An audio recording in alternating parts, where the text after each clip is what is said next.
Narcissists are very good at acting like they're going to be around for the long haul, aren't they?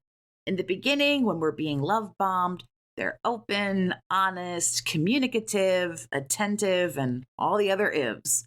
There are times in our lives, however, where no matter how good a narcissist has it in the relationship with you, they are not likely to stick around. So, in this video, I want to go over some of those things that will send even the most locked in, pathetic little narcissist running for the hills and probably into a brand new relationship. If you're the one in charge of things in the relationship or friendship, it doesn't always have to be romantic, but if you handle the dirty work and the finances, well, when you lose your job, the narcissists will find themselves decidedly absent more often than not. Narcs are opportunistic people, and if you don't have any opportunities, then what they do is they simply look for those elsewhere. This isn't a relationship or a friendship, it's a business transaction. And when you don't have any business, i.e., money, a lot of them go looking in other areas. Now, in all fairness, some might try to help you find other work, but rest assured, you're not going to get the empathy in this situation that you're going to be looking for. They might even tell you that if you lost your job, you deserved what you got. This is all your fault. It happened because of some flaw or imperfection. Something's wrong with you. We know how these people behave. Hell, some narcissists, even though the gravy train stops, they're actually still happy because something bad happened to you. Even though it will also affect them, they still get to see you being miserable. And so it provides weirdos like this a lot of joy. From a super annoying cold to a serious diagnosis, narcs are never going to be present when you go through an illness. Of course, the more serious the condition is, a lot quicker these folks are going to run. And I would know this because I experienced it firsthand when I had the sniffles because I'm allergic to everything in the free world. This person wasn't even going to bother to send a text message.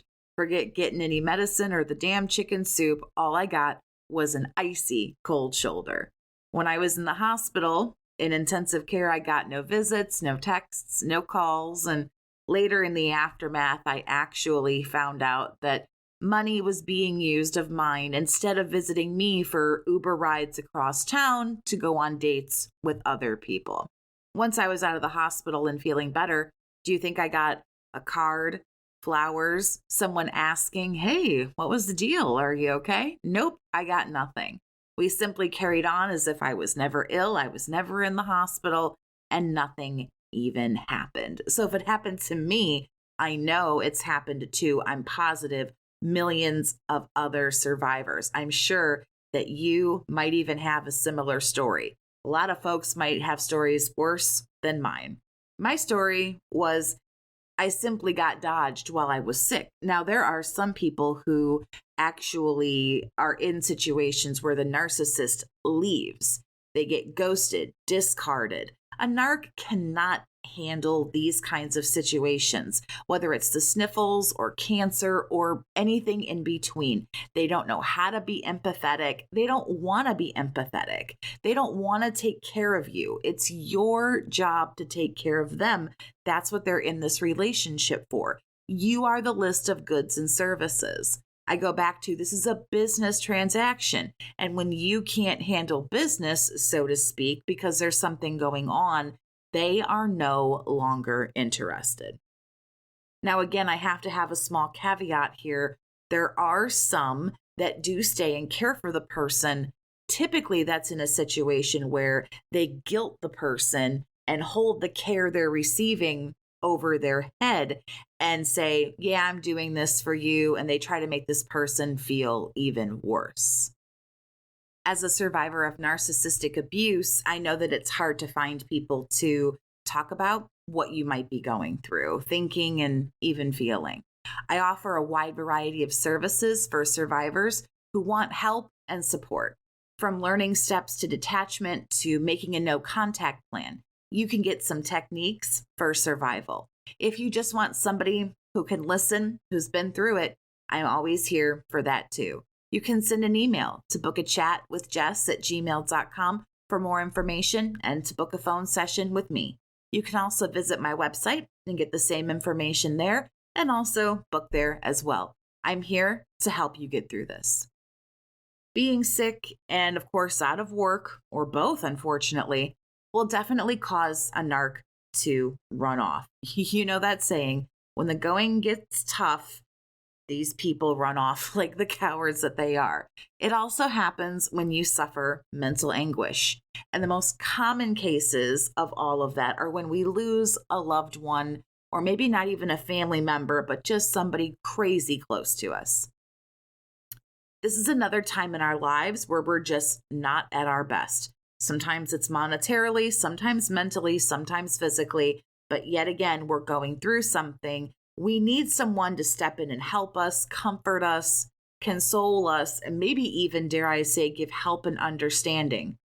None of this is interesting to a narcissist. And chances are, unfortunately, whomever you've lost, the narcissist didn't like anyway, and they're probably happy that person is out of the way, so to speak. Of course, they don't emote properly. They might not even know why you're upset. So, in true narc fashion, a lot of them will make themselves scarce until after, things are said and done, everything's taken care of.